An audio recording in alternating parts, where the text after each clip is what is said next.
बाबा देवरिद महादेव की कृपा। दुनिया के लोग कार्तिक के महीने में कुबेरेश्वर धाम आकर 5 दिया लगाते हैं और आपको तो 5 दिए का फल 5 दिन की शिव महापुराण के रूप में प्राप्त होता है।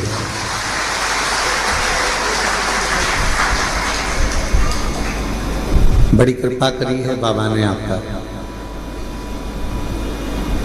दीपावली का कुछ ना कुछ गिफ्ट देना होगा, इसलिए बाबा ने आपको यहाँ बुला लिया।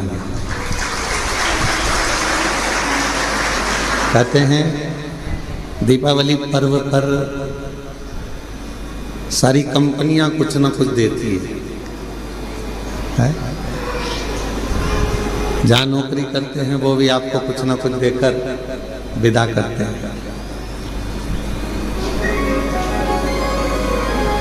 हमारे यहाँ तो सीहोर में ऐसी रीति है साहू जी की, पड़ोसी भी पड़ोसी के घर मिठाई थाली में रखकर भेजते हैं। तुम्हारे उधर भी है क्या छत्तीसगढ़ में? अच्छा अच्छा, फिर तो तुम हमारे जैसे ही और हम तुम्हारे जैसे हैं। ठीक है, छत्तीसगढ़िया सबले बढ़िया। तो एक दूसरे को मिठाई प्रदान करते हैं, यहाँ से वहाँ, वहाँ से यहाँ, फिर वो मिठाई आती है। उस थाली में से देखते हैं कौन सी चीज़ जोरदार बनी है, फिर उसको निकाल लेते हैं, खा लेते हैं।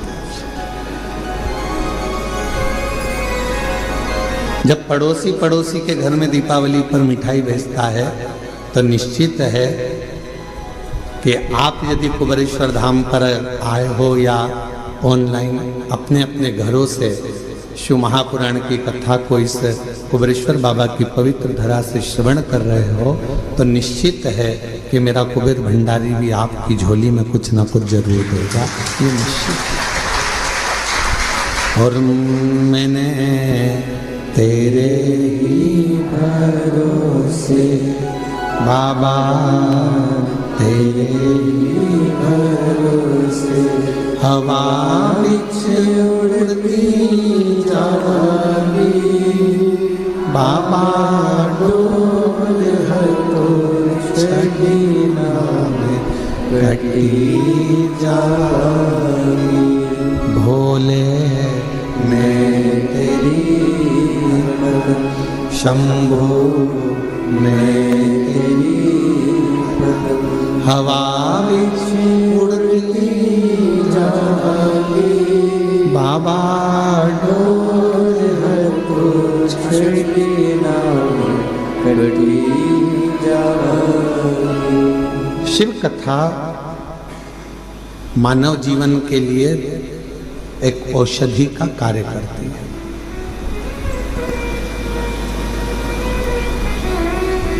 व्यर्थ का खर्चा और व्यर्थ की चर्चा, ये दोनों ही बदनामी भी देते हैं और बर्बाद भी कर देते हैं।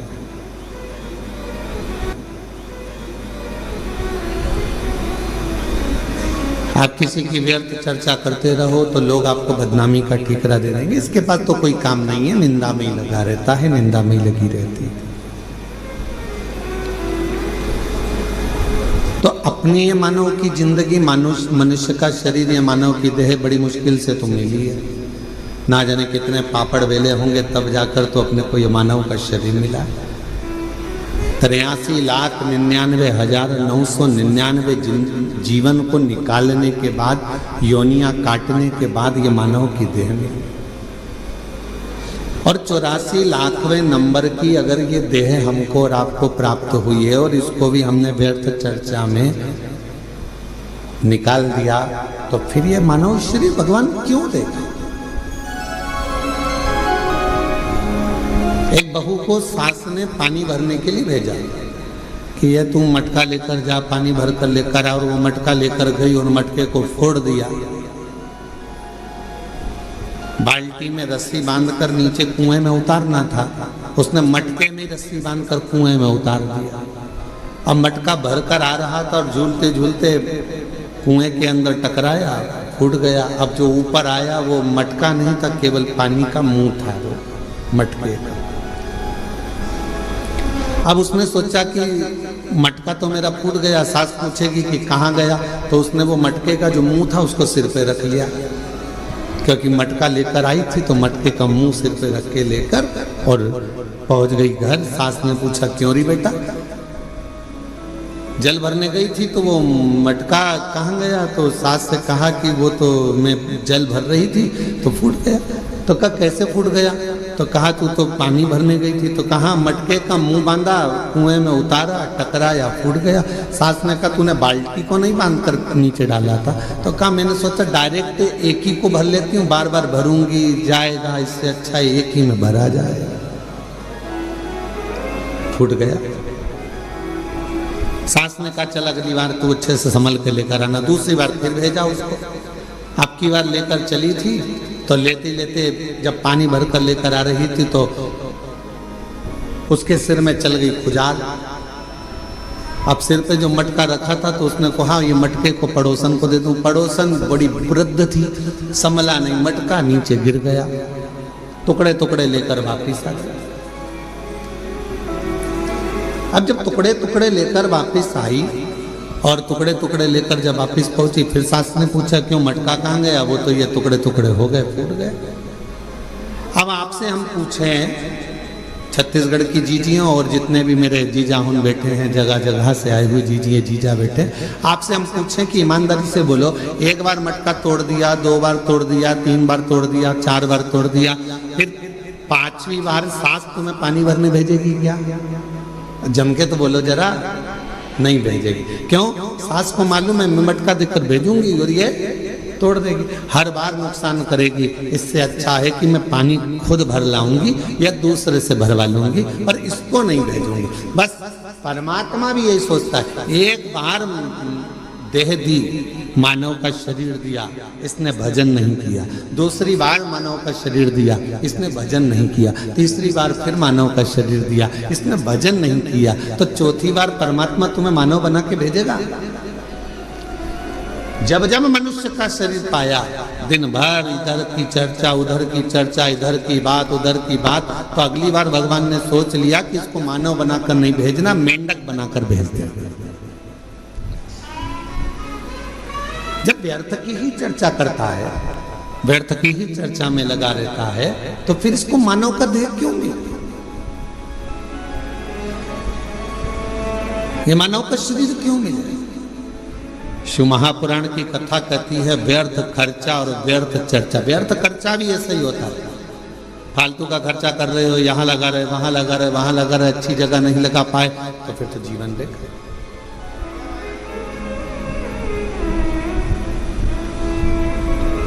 और मिलती है शिव नाम की, ये दामोदर मास, ये कार्तिक का महीना मिला है। और प्रभु कृपा से आप और हम भगवान शंकर की पवित्र चर्चा करने के लिए, शिव चर्चा करने के लिए, शिव उपासना करने के लिए, शिव नाम लेने के लिए, ये कार्तिक के महीने में बैठकर भगवत भजन करने के लिए अपन यहाँ आए, भगवान शंकर की चर्चा करने के लिए अपन आए, शिव नाम लेने के लिए अपन आए। ये प्रभु कृपा से, ये भगवान की कृपा से। और बड़ी मुश्किल से तो मिली, और बड़ी मुश्किल से भगवत भजन मिला, बड़ी मुश्किल से भगवत नाम मिला, बड़ी मुश्किल से मानव का देह मिला, और बड़ी मुश्किल से ये मनुष्य शरीर प्राप्त हुआ, और उसको ऐसे ही गवा दे तो क्या मतलब का? प्रदान किया, क्यों करा? कि मानव देह मिला है, मृत्यु लोक में जाना, थोड़ा भजन करना। भगवान ने ये कभी नहीं कहा कि तू काम मत कर, भगवान ने ये नहीं कहा कि तू परिवार मत संभाल। मेरा परमात्मा सारे पुराण, सारे वेद, सारे शास्त्र एक बात जरूर कहते हैं कि मृत्यु लोक में आए हो, संसार में आए हो, तो अपने परिवार को पालना भी पड़ेगा, पोषण भी करना पड़ेगा, संभालना भी पड़ेगा, नाते रिश्तों में रहना भी पड़ेगा, कुटुंब कबीले में भी रहना पड़ेगा। सबके साथ रहकर थोड़ा सा समय परमात्मा के लिए निकालना, और मुख से जब तेरे इस मानव देह से दिन भर में एक बार भी श्री शिवाय नमस्तुभ्यम निकल जाए तो समझ लेना मानव देह कृतार्थ।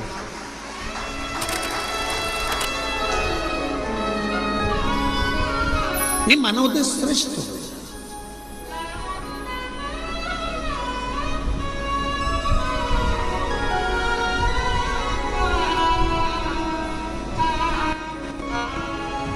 कल एक गुड़गांव से एक बहन जी आई थी। वो एक बात कर रही थी कि गुरुजी,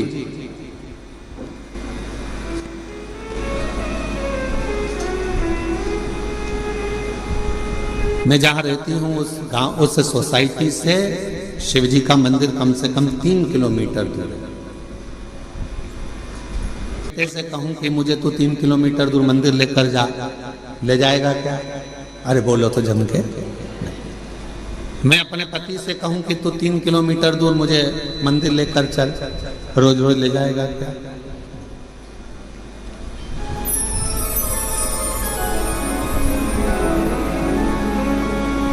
अभी हम आ रहे थे, इसके 1 घंटे पहले यहाँ पर हमारे, हम जहाँ रहते हैं कक्ष में, उसके बाहर एक माताजी बात कर रही थी दूसरी माताजी से। कहे कि मैं तो मेरे पति को बोलकर साथ में लेकर आई हूँ कि अपन केवल आधा घंटा की कथा सुनेंगे, उसके बाद आ जाएंगे। हम कल से आए हैं और कल हमारा पति यहाँ आया और कहने लगा चल अपन यहाँ से फिर चलते हैं, चल चल चल। और उसने रात की जो आरती करी शाम की प्रदोष काल की, उसके बाद हमारा पति हमसे बोला अब तो पूरी 5 दिन की सुन के ही जाए।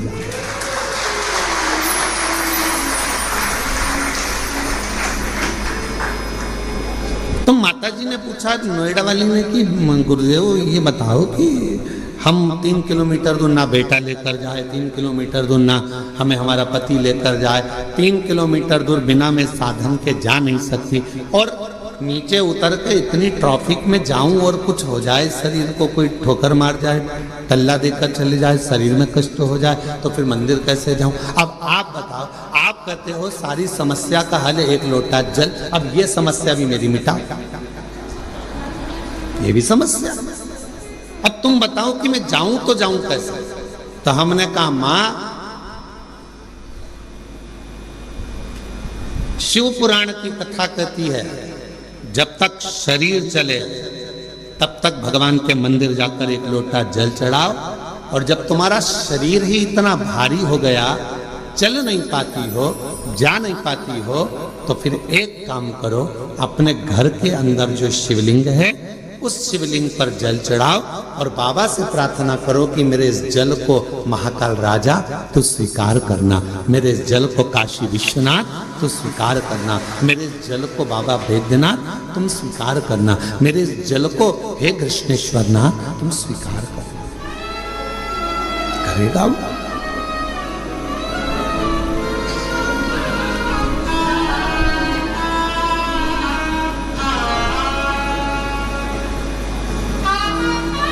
वो स्वीकार करे।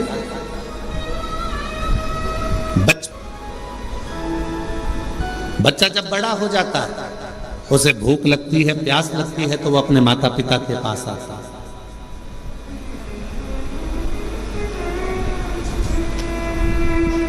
शिव महापुराण की कथा कहती है जब शरीर में कष्ट है, रोग समाहित हो गया, पूरा शरीर शिथिल हो गया, आप मंदिर नहीं जा सकते, तो एक काम करो, घर में जो शिवलिंग है उस पे जल चढ़ाकर आचमन करो, और अगर इतना भी नहीं चल सकते हो तो पलंग पर भी अगर पड़े हुए हो तो मानसिक पूजन करो। आज मैंने भोलेनाथ जी को जल चढ़ा दिया है, बाबा मैंने जल चढ़ा दिया, बाबा मैंने आचमन कर लिया। पलंग पर पड़े, शरीर नहीं चल पा रहा, आप अपने कमरे से निकल भी नहीं पा रहे हो, कहीं जा भी नहीं पा रहे हो, तो भी उस शिव को याद करो, उसका भजन करो, उसका स्मरण करो। तुम नहीं जा सकते तो क्या हुआ, तुम्हारे भक्ति के बल से एक दिन कुबेरेश्वर बाबा तुम्हारे दरवाजे तक जरूर पहुंचेगा, तुम्हारे घर तक जरूर पहुंचेगा। आप जाओ उस तक।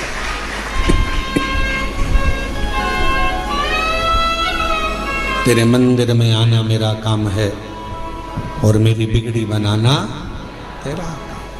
तेरी चौखट तक मैं आ ही गया, मुझे दर्श दिखाना तेरा। हम शिव के करीब हमें पहुंचे। जरूरी नहीं कि आप मंदिर तक जाएंगे, जरूरी यह है कि आपका विश्वास, आपकी दृढ़ता, आपकी श्रद्धा, आपका भरोसा एक ना एक दिन मेरे कुबेरेश्वर बाबा को तुम्हारे घर तक लेकर जरूर आएगा, तुम्हारे दरवाजे तक जरूर आएगा। और मैंने तेरे ही भरोसे बाबा, तेरे ही भरोसे हवा बिछ उड़ती जाएंगी बाबा, डोर छड़ी नाम कटी जाएंगी। भोले मैं तेरी बदन, शंभू में तेरी बदन, हवा बिछ उड़ती जाएंगी बाबा, डोर को छड़ी नाम कटी जाएंगी। आप थोड़ा इंतजार करो, वो आएगा, दुख मिटाए। शरीर में कष्ट है मत जाओ, पर शरीर अच्छा है, चल सकते हो, जा सकते हो, तुम्हारे घर में चल रही है, तो इस शरीर से शिवालय तक जरूर जाओ, शंकर के मंदिर तक जरूर जाओ।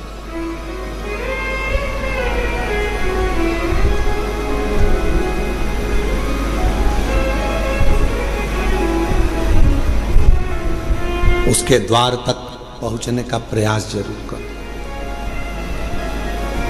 शिव महापुराण में एक देवराज नाम के ब्राह्मण की कथा आती है, जिसको आपने बारंबार व्यासपीठ से श्रवण किया। वो देवराज जो कभी भगवान के मंदिर नहीं गया, वो देवराज जो कभी शिवालय नहीं गया, वो देवराज कभी जो शंकर की आराधना में नहीं लगा, कभी नहीं गया, ना उसने आराधना करी, ना कभी साधना करी।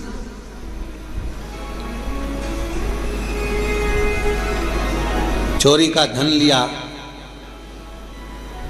एक पर नारी के कहने पर स्त्री के कहने पर, जिससे वो प्रेम करता था, जिससे वो स्नेह करता था, उस नारी के कहने पर रानी के गले का हार चुराकर वो लेकर अपनी उस जिससे प्रेम करता था उसको देने के लिए जा रहा था, और शरीर में पड़ गया ताप, बुखार। इतना ताप पड़ा कि उससे सहन नहीं हुआ कि मुझे ठंड लग रही है, बहुत ठंड लग रही। कहां जाऊं? टूटा सा शिवालय था, और टूटे से शिवालय में एक दीवार से दुबक कर बैठ गया।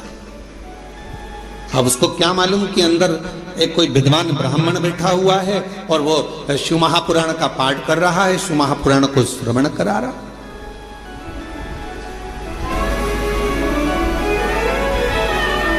पूरी दुनिया में सारी पुराणों में केवल एक पुराण ऐसी है, शिव महापुराण, जो किसी यजमान को नहीं सुनाई जाती।